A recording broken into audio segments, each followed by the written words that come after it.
Kalau AMPB sudah selesai, yes, saya bisa pastikan 100% tidak ada penyusup. Saya menghargai kelompok AMPB ini. Cuma dua tuntutannya. Sahkan undang-undang perampasan aset dan hukum mati koruptor. Berani menjanjikan bahwa tanggal 15 Desember adalah batas akhir untuk disahkannya undang-undang itu. Intinya mereka jauh-jauh dari luar Jakarta datang ke Jakarta untuk menyampaikan aspirasi dan sudah diterima oleh kawan-kawan DPR, tentunya sudah selesai dong.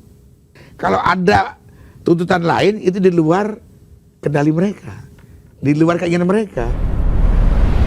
Kita berdua aja, nggak usah khawatir dengan Ketua Umum Gerakan Cinta Prabowo, Mas Haji Kurniawan atau HK. Selamat sore. Selamat sore. Bung HK ya kita manggilnya. Bung Iwan aja. Oh, Bung Iwan aja sekarang. Oke. Bung Iwan.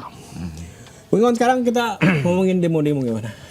Kalau misalkan Bung Iwan lihat eskalasi demo pada 27 Agustus sendiri gimana? Kita ngomong secara umum dulu deh. Berdemo itu adalah sesuatu yang wajar di dalam sebuah negara demokrasi. Yes. Bahkan saya pun hobi berdemo juga. Ya kan? Sama kita. Bahkan sampai saya dicap sebagai pendemo garis keras. Ya. Yang kita tidak mau mendengarkan siapa-siapa selama kita menganggap bahwa yang kita perjuangkan itu benar, sampai kapanpun kita akan perjuangkan. Yes. Ya. Jadi pada prinsipnya demonstrasi adalah sesuatu hal yang biasa dalam sebuah negara demokrasi. Tapi demo yang bagaimana dulu, ya? Demo yang bagaimana dulu, ya? Selama demo itu adalah wadah dalam menyampaikan aspirasi, tentunya tidak jadi masalah. Tapi akan menjadi masalah ketika mereka memaksakan kehendak dengan membuat tuntutan yang mungkin tidak sejalan dengan tema yang diusung saat demo. Ini yang jadi masalah. Oh yes. Ya. Kan kita dalam mengajukan pemberitahuan kepada pihak kepolisian, kita pasti mencantumkan temanya. Oh iya. Temanya apa yang akan diusung? Tentang pengesahan RUU perampasan aset contohnya. Yes. Sama, saya menghargai kelompok AMPB ini. Cuma dua tuntutannya. Sahkan undang-undang perampasan aset dan hukum mati koruptor. Cuma dua. Ya. Dan mereka sudah kembali saat ini. Yeah. Karena begitu mereka datang langsung diterima oleh Wakil Ketua DPR, Bang Dasko kan. Nah, Bang Dasko sudah menerima mereka dengan baik, bahkan memberikan deadline waktu atau menjanjikan bahwa undang-undang perampasan aset ini akan diresmikan, akan disahkan tanggal 15 Desember. Ya, 15 itu udah Desember. Deadline ya. Deadline. Jadi apa lagi? Yeah. Kalau DPR sudah berani menjanjikan bahwa tanggal 15 Desember adalah batas akhir untuk disahkannya undang-undang itu, berarti sudah selesai dong. Ya, tuntutan sudah tersampaikan. Oke. Tinggal kita monitoring. Tanggal 15 nanti DPR ini benar-benar mengesahkan undang-undang perampasan aset ini atau bagaimana? Yes, ya. Nah, jadi intinya mereka jauh-jauh dari luar Jakarta datang ke Jakarta untuk menyampaikan aspirasi dan sudah diterima oleh kawan-kawan DPR, tentunya sudah selesai dong. Ya harusnya. Oke. Udah selesai. Ya. Kan tuntutannya cuma itu. Kena seharusnya lagi nih, tidak perlu juga jauh-jauh dari Pati nyampe ke Jakarta. Kalau kawan-kawan DPR juga merespon dengan cepat apa yang dimaui oleh masyarakat. Itu. Kalau kita masuk spesifik ke demo hari ini nih, Bang Iwan lihatnya kayak gimana? Maksudnya kayak demo hari ini gitu, yang sampai jam 16 ya, kayak gimana? Jam 16 masih sore. Masih sore ya. Kalau saya dulu demo dibatasi paling lambat itu jam 5 sore bubar kan? Ya. Tapi saya nggak ngerti juga ini kenapa adik-adik saya mahasiswa kalau berdemo itu lebih suka sampai malam. Nah itu dia. Ini apa? Latar belakangnya sampai terjadi seperti ini apa? Kalau kita menyampaikan demo karena kita punya tuntutan, kita punya pemikiran untuk memperjuangkan hak-hak dasar rakyat Indonesia, tentunya kita akan melakukan demo dalam koridor hukum dan tidak menabrak aturan yang ada ya.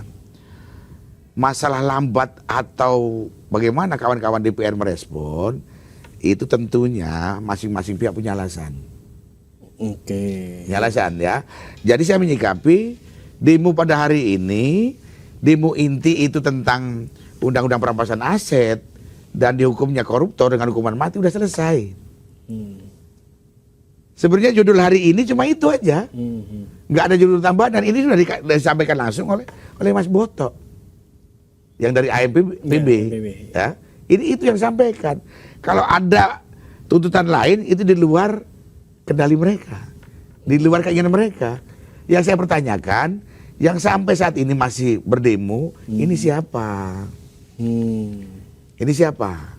Itu yang juga itu yang jadi tema besar kita ya di Daily Buzz hari ini soal penyusup itu. Karena kan kita juga sebelumnya ngobrol bahwa nggak ada demo yang sebenarnya tidak disusupi. Ya. Tapi yang jadi pertanyaan tuh untuk demo hari ini di 27 Agustus ini, penyusup seperti apa nih yang diwanti-wanti? Kalau Oke. Kalau AMPB sudah selesai. Yes. Saya bisa pastikan 100% tidak ada penyusup. Murni kemauan rakyat Indonesia yang menginginkan supaya para koruptor itu dihukum mati, supaya kedepannya tidak ada lagi kasus-kasus korupsi yang merugikan bangsa dan negara. Ya, walaupun saya sudah memastikan juga tidak ada demo satupun tanpa disusupi kepentingan-kepentingan pihak-pihak lain. Iya. Itu pasti. Ya, makanya saya bilang saya sayangkan gini lah. Kita sangat menghargai adik-adik mahasiswa ataupun dari pihak-pihak lain untuk melakukan demo, karena saya juga tukang demo. Selama demo itu murni memperjuangkan aspirasi dari masyarakat. Tapi kenapa adik-adik mahasiswa juga yang melakukan demo dari kemarin tidak pernah memasukkan klausul itu? Adik-adik mahasiswa tidak pernah memperjuangkan segera disahkan undang-undang perampasan aset. Melebar kemana-mana. Gitu loh. Jadi menurut Bang Iwan mending fokus ke 1-2 tuntutan dulu. Ya itu yang membuat lumpuh perekonomian Indonesia ini, yang membuat semua program tidak berjalan itu kan kasus korupsi. Ya, aku setuju dengan Itu dulu aja diperjuangkan. Kalau sudah tidak ada anti korupsi berarti tidak ada lagi kesulitan masalah finansial.